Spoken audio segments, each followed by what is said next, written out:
I continued with my investigation of feeding in different rifles, and what an adventure it actually has been. So I hope you find this interesting. Where to begin? So, well, let's go back to the Springfield. And, I was feeding slow, feeding fast, all these different variables. And then I thought I need to see what's going on with the barrel. And as you know, I have a barrel collection just because I thought barrels are probably the hardest things to make. So when I saw them, I would buy them. So this is a new old stock. You can see, or maybe you can't see. We'll just set it here. 544 and the flaming bomb. That's for an 03 Springfield. So I actually didn't know. I've owned many Springfields naturally, as I'm sure many of you have as well, and it has the typical sort of parkerized finish, and then more interestingly, it has the cone breech, which I was surprised to find. So you can see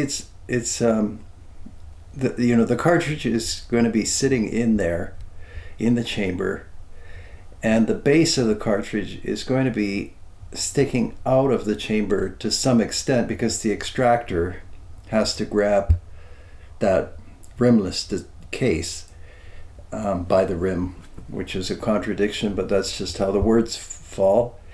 And it all works, of course, perfectly. There's the extractor cut.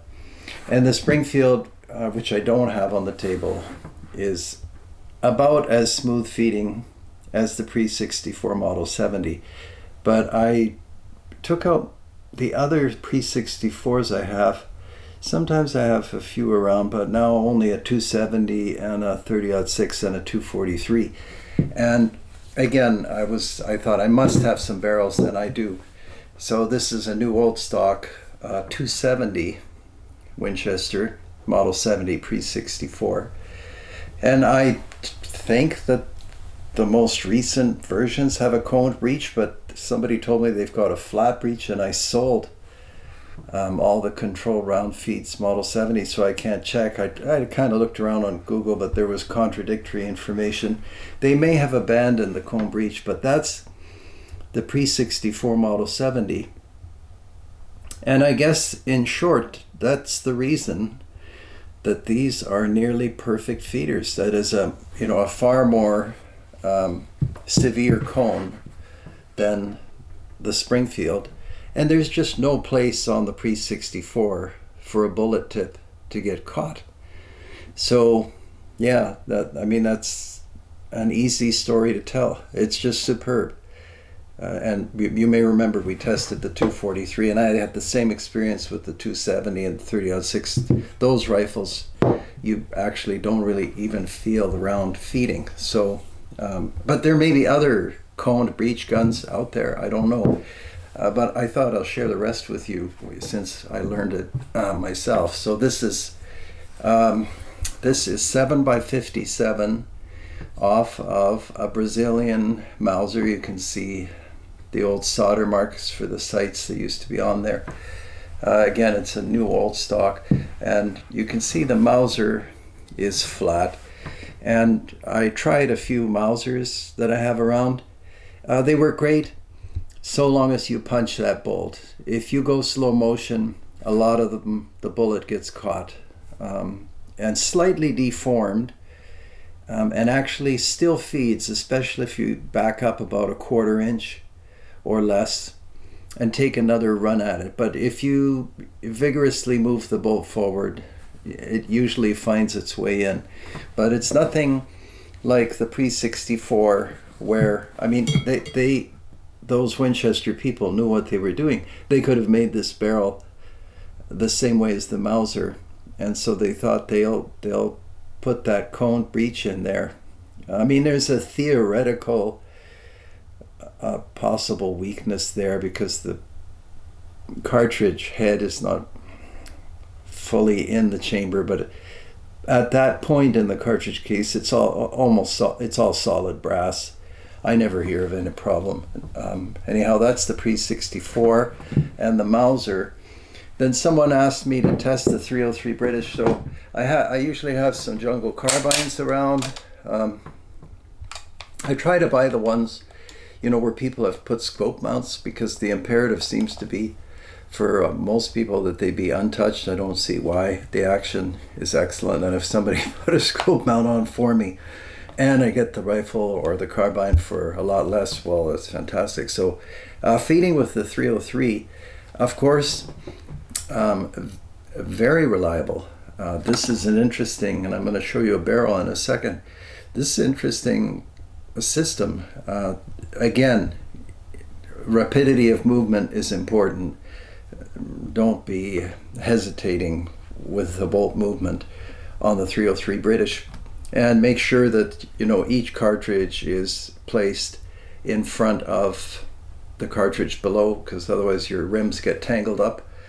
But subject to that, it's a very smooth action. I don't have any dummy rounds. I could have made some up, but it's been a pretty busy week, and you all know the 303.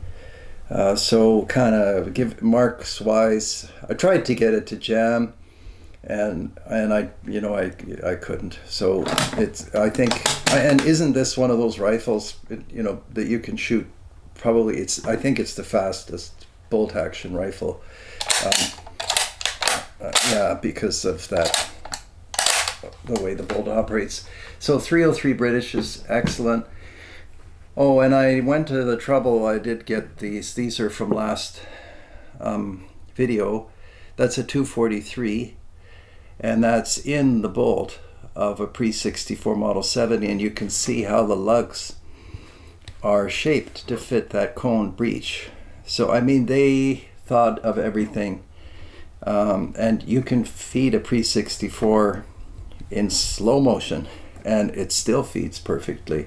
So I'll just actually do that part, and then we'll get to these other barrels. Here's the pre-64 barrel, and this probably won't work, but this would be the position of the barrel, and then the bolt, the lugs would be vertical, so it would actually go in. It would go in like that.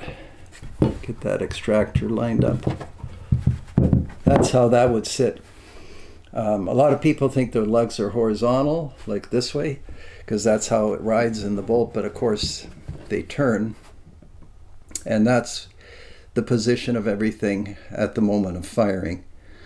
So I thought maybe that's useful to show you, just for, you know, for educational purposes, and then it comes out. So yeah, fantastic thinking on the part of the engineers back then. Now I'll show you that 303 British barrel. I was lucky to find this barrel. You know, 303 barrels they've seen a lot of life. Same with Mausers. And so when I see one that has a perfect bore like this one, I try to buy it, and you can see it's a flat face as well, but because of other features of the mechanism, the rimmed cartridge case and the extreme slope. Have a look at a 303 British, just punch that in on Google and take a look at the slope of the cartridge, and you'll see why it feeds so well. Now I'll do one more. I didn't know exactly where to begin or where to stop with this video, so I just put a sort of scattered review of different things. This is a beautiful barrel, half round, half octagon. I'm presuming off a single shot, long threading, and you can see this is just an example of, you know, the many different ways of doing things. So, you know, this is where the extractor would have gone, I'm assuming, and who knows how this fed. But with the single shots, of course, you're doing the feeding with your hand, so it's a different story and worth mentioning, and that's why I like single shots so much. It's just, it removes a variable, and you're the claw, you're the controlled round feed. So that's the single shot. And then probably the most striking thing to me was these modern barrels, these modern designs. So what they've done, of course, is they've taken the locking away from the bolt and the action, and the bolt locks into the barrel. And then the barrel sits in the action, and this is true of many designs. You can check. I have one of these barrels. Take a look at this. So the cartridge has to come up from the magazine. The bolt has to somehow guide it through that maze of lugs, and it's quite a ways in. Now, compare that, with again, well, we can use the Springfield. So the Springfield, the cartridge is right there. If something goes wrong, you have something to work with. You're not going to get any, well, maybe there's a special tool, but I'm not aware of one. But that's a complicated system. I mean, hats off to them for all the milling operations. Maybe this is somehow milled separately and then fastened to the barrel. I don't know. But it means everything you do has to be from the muzzle end, and just hopefully it feeds. And that's actually the next thing I'll talk about. So we all know the Mauser R93, Mauser R8, and they're actually very slick feeding. And I have one in 243, which was nice. But they're switch barrels, so I have other barrels, but I could use my already made up dummies. So you can watch how this one works. And I mean, they had to spend a lot of time. Of course, they have computers now. So there's the round sitting there. Of course, it's sitting in a polymer kind of vice-like grip. And then it slides. Now you can see that they're creating the perfect angle, but there's no relationship at this moment between the bolt face and that cartridge. They're engineering and physics, it's all based on kind of facts and assumptions, but how everything works together. So yeah, then we'll push that back into sort of place, and here's the barrel. This was really interesting to me. So I mean, that's the cartridge sits deep in there. It's hard to illuminate these things, but the feeding has to be perfect, and you can see this is the radial locking surface. If you can make out a groove in there, and that's how the R8 and the R93, lock. And it all works, and they sell hundreds of thousands of these rifles, again, based on they're making sure that everything's right. I don't know what happens if, some of these polymers over time, through friction, wear away. Like I said, these are switch barrels, so if you don't own one of these, it's probably not a bad idea to get one. They're so interesting that they got all this to work. And you know me by now. I think in simple terms. So this works, and these are fantastically accurate rifles. But I mean, the Mauser did everything perfectly.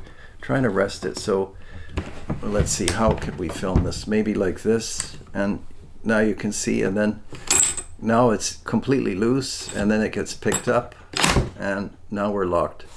And that's how it works, and it works well, and people accept this and love this, and it's a great system. But compared to the elegance of that Pre-64 or the Springfield or even the Mauser, although it wouldn't hurt, for Mauser to have put a cone breech in that design, it's not really that much of a strength loss. So that's the little adventure with the R8, and then we'll set this aside. And then I said I would show you my 223 WSSM. So I parked around in there just to show you, in my opinion, the excellence of the feeding of the magazine system that Browning came up with. And I've always thought that the action size, because the cartridge is so short and so fat, and when I made the dummy round, I was, there's a lot of powder in there. I think it depends how many videos you've watched of my channel, but we took this in the mountains, and I still remember the vapor trail that these rounds leave. The velocities are phenomenal.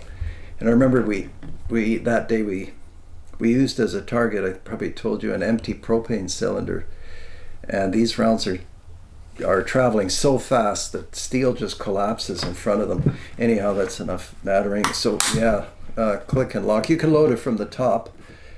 Just easier for me to show you this way, and then back. Now, here's the interesting thing. So I did this a few times before filming, and it worked, so it probably won't work now. But I thought I'd go in slow motion and just see. So just nudging it forward, and now this happened with many bolt actions. You can't see it, but what's happening is the nose of the cartridge is hitting the flat surface of the back of the barrel, just like on the Mauser. So, but if you go quick, it jumps into the chamber. And I guess that's the lesson. Oh yeah, we have to grab it. So now we've grabbed it, and now it comes out. And that seems to be the trick with all the bolt actions, which is why you've heard me say a few times, you know, slam them shut and they feed. But if you happen to like closing things quietly, and sometimes there's a place for that, that pre-64, you can just move it as slow as you like. That the bullet, I couldn't get it. Maybe you can. I couldn't.